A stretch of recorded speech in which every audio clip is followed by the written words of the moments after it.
Hey, and we are back with the third of my three movies that I wanna talk about today.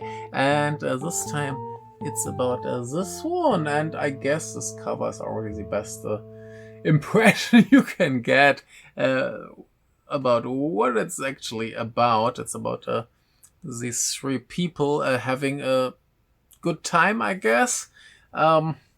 The movie is called Heroes Island, or the original title is Takarajima. So like Treasure Island. And just a few words about cast and crew. The director is Keishi Otomo, the director of the Rurouni Kenshin series, or Legend and Butterfly. So a guy for the bigger budget stuff, and he adapted a huge book, and by huge I already mean they probably had to cut out quite a lot of stuff, but that's maybe okay.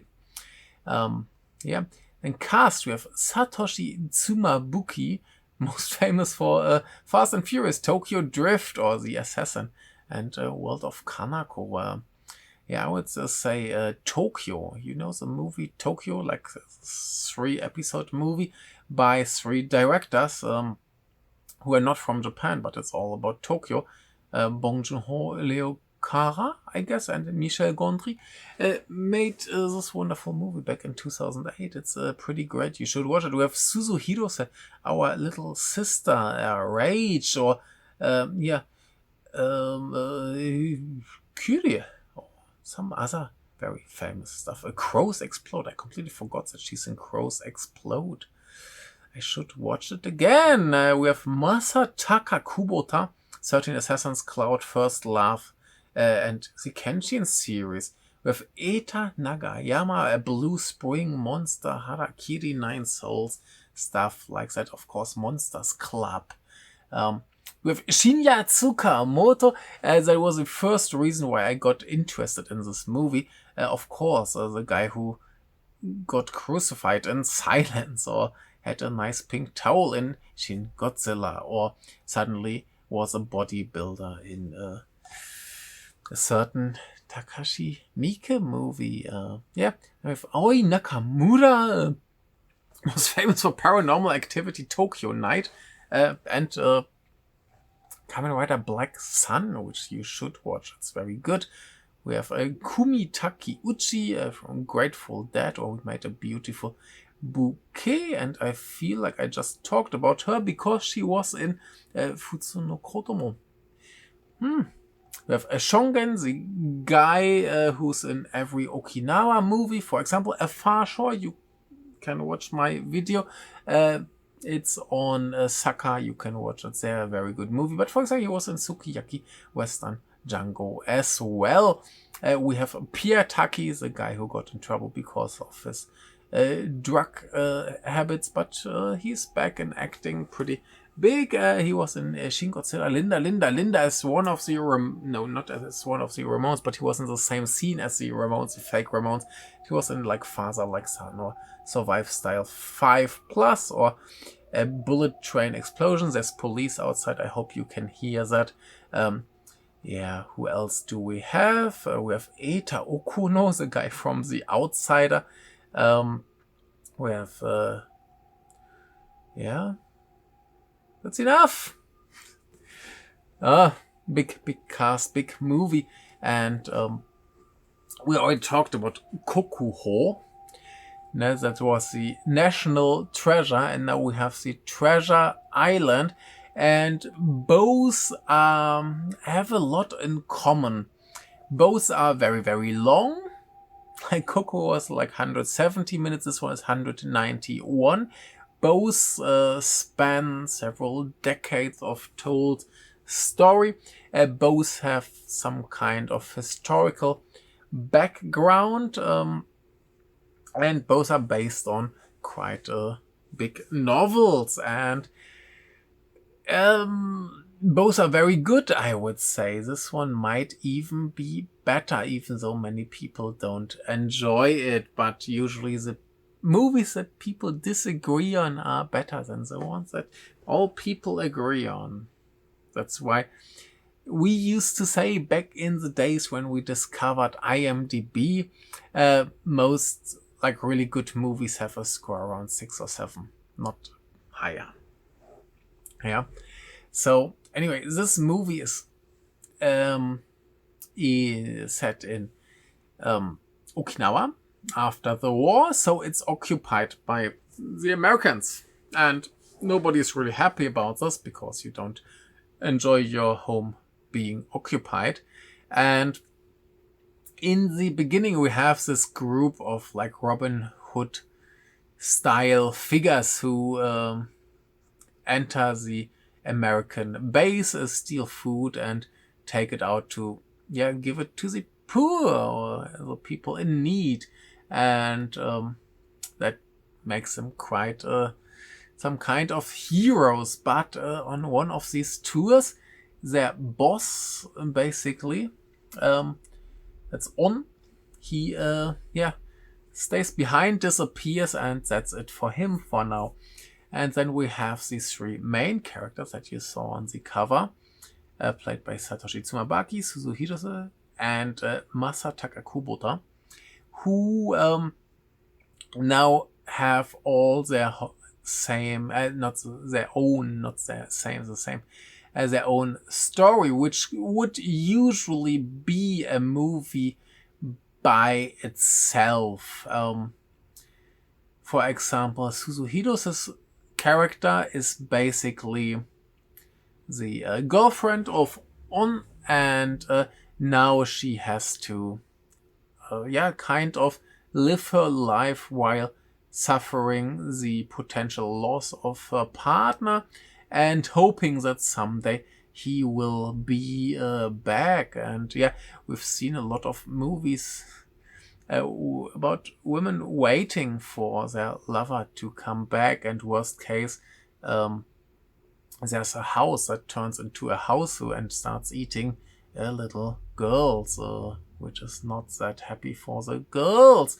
Anyway, so that's one story. Then we have Masataka Kubota, who is now fighting the evil oppression from the US military, and he chooses a path that's not so much in line with the law, and while it still makes sense why he ends up there, it's of course all a little bit problematic, and he's more like the anti-hero guy who got on the wrong path and made some bad choices, but still kind of fights for a understandable, reasonable thing, and we kind of get his point of view. So depending on how his character evolves, it could end in him being the antagonist, or he becomes some kind of hero in the end. And then we have Satoshi Tsumabuki, who chooses the opposite path. He becomes a police officer, with the problem that he's basically trapped between the both sides, like the local people and the US military, because there's some military people who are like, hey, can you help us in our mission to keep this a nice place? And that's one of the problems here, like the Americans believe to be on the right side and pretending or believing that they're doing what's best for everyone. And of course, the local people don't think that what they feel is the best is actually the best. So there's a lot of tension, a lot of hate and distrust. And this distrust is very spectacularly shown quite at the beginning when Tsumabuki, his character name is Gusku, and his partner, played by Shinya Tsukamoto. I love this role. It's so much fun. Like Shinya Tsukamoto just playing this little bit older police officer trying to speak the local dialect, and just being an old man who's too old for this kind of stuff is very enjoyable. he brings a lot of fun and pleasure to this movie. And they try to arrest a military guy, U.S. military guy, who tries to get a woman in his car against will, and his trunk is full of skulls. So probably he killed some people, I would guess, or at least he did some bad things. And they try to arrest him, and suddenly the military shows up and it's like, leave him to us, trust us. And judging from real events, the people in Okinawa are usually not happy about how the US military internally solves issues with the local people. So there are a lot of issues with military involvement, and usually it doesn't get to results that local people enjoy. Let's keep it at that. It's quite disgusting and horrible. I think some of the less extreme things are more like drunk driving and causing accidents, stuff like that. But usually the military is like, we take care of that, and then people just go home or something. Not a good relationship, I would say. It's still an issue, and many people in Okinawa don't want the US military there, understandably so.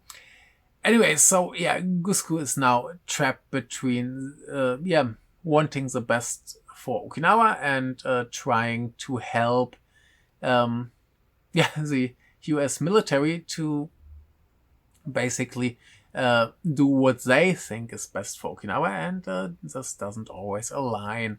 So then this whole movie plays out about like over 20 years, I think, from the 50s to the 70s. And it's a very slow movie. They take a lot of time to show everything. Some scenes are really slow, and I enjoyed that a lot. I never felt bored. And there we are at one of the comparisons with Kokuho, where I just disliked some scenes where I felt like we don't really need that. Can we just skip ahead? And then Kokuho just had these really brilliant, wonderful scenes that completely got you back into the movie. And this one, I would say the highs aren't as high as in Kokuho, but the lows are never as low. So it's a little bit more constantly on the same level. It has, of course, some great scenes. It's visually very pleasing. They use a lot of tricks. It's maybe the most movie that I've seen in a movie this year. It looks really gorgeous. They do a lot with focus and a lot with color. It all looks like a little bit like old photographs and stuff. It's really nice. The whole sets are great. The whole like production design is wonderful. It's beautifully shot, good effects. Everything is wonderful. So it's like one of the really big budget movies of the year, and seemingly not that many people appreciate it. They should. It's gorgeous to look at, and for me, it was like while watching the movie, I felt, oh my god, I just want to start over again, I want to watch it again. And not that that's a bad thing, I just felt, oh my god, I've got to watch it again. Some people complained a little bit about the character development, like some things as a police again. Some people wrote that some character development was a little bit too sudden. Like they didn't see that change in character coming. And I'm a little bit indecisive about that.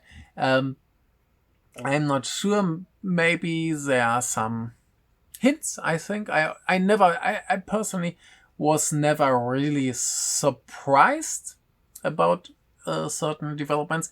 And I just felt, okay, maybe there were some hints that maybe little more on the subtle side that they didn't like point it out verbally or whatever. And yeah, maybe some people forgot that this movie plays out over 20 years. So there's plenty of time that we might not see, and there might be some change or something that's maybe not as obvious as some people would like to have it.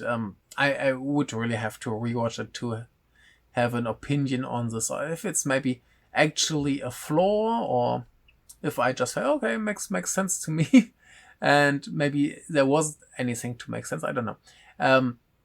But I wasn't bothered by it, so for me it all made sense more or less. How the characters behave throughout the movie. So there wasn't a big issue, but yeah, some people complained about that. Then we have some historical events. There's a plane crash that's here, and of course the big riot that you can see on the cover. So it's not a spoiler that there's a big riot at the end of the movie. Some people I think complained about that as well. They were like, it doesn't look wild and violent enough. I would say maybe a lot of people who actually go to big protests are actually just there and don't really become aggressive. I would guess not everybody who's in a big protest, even if it turns out to be aggressive, is actually behaving in that way. So I just feel it makes sense. There are a lot of people who just watch, who just stand there, what's going on here? And I mean, if suddenly the streets are on fire, I would probably just stand there and be like, oh, and yeah. So I don't know what they expected. For me, it looked quite decent, quite big. It's they tried really hard to make it really big, and it worked out well. And all made sense. For me, throughout the movie, I was sometimes a little bit confused by the story, how it plays out. All the time they're looking for On, and they're hoping to find him someday.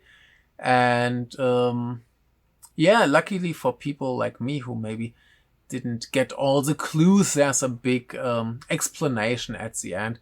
Like, not some people might say that's a little bit too much, you don't need it, but I feel like in a movie that's over 3 hours long, it's okay to give you some clear explanations what actually happened, and that works totally well for me.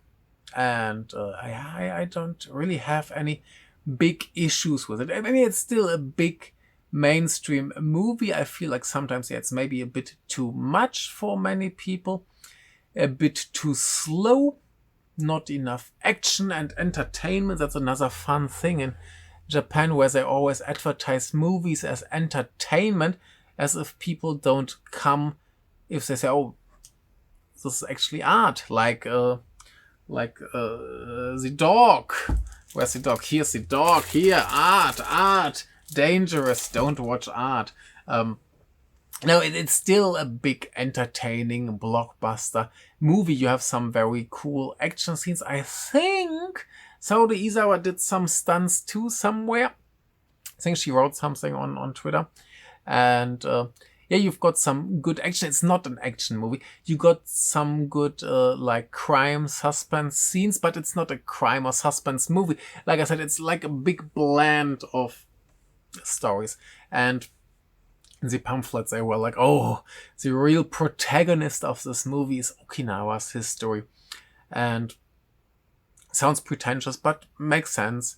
Like, that's the glue that holds everything together. You get a nice glimpse into the history. You see some of the cultural backgrounds. You see some like local traditions and all these things. So if you just want to spend like 3 hours and 11 minutes in a big movie that just spills Okinawa all over you, and not just the famous tourist sites, but a little bit more deeper, then you're very happy with this, I guess. Just enjoying the images and the atmosphere and stuff is already really nice. And yes, and you get some nice fight scenes and some crime and some detective work. It's all really good. I think the weakest part is actually the end, when they get to that conclusion, like what actually happened. That was maybe, yeah,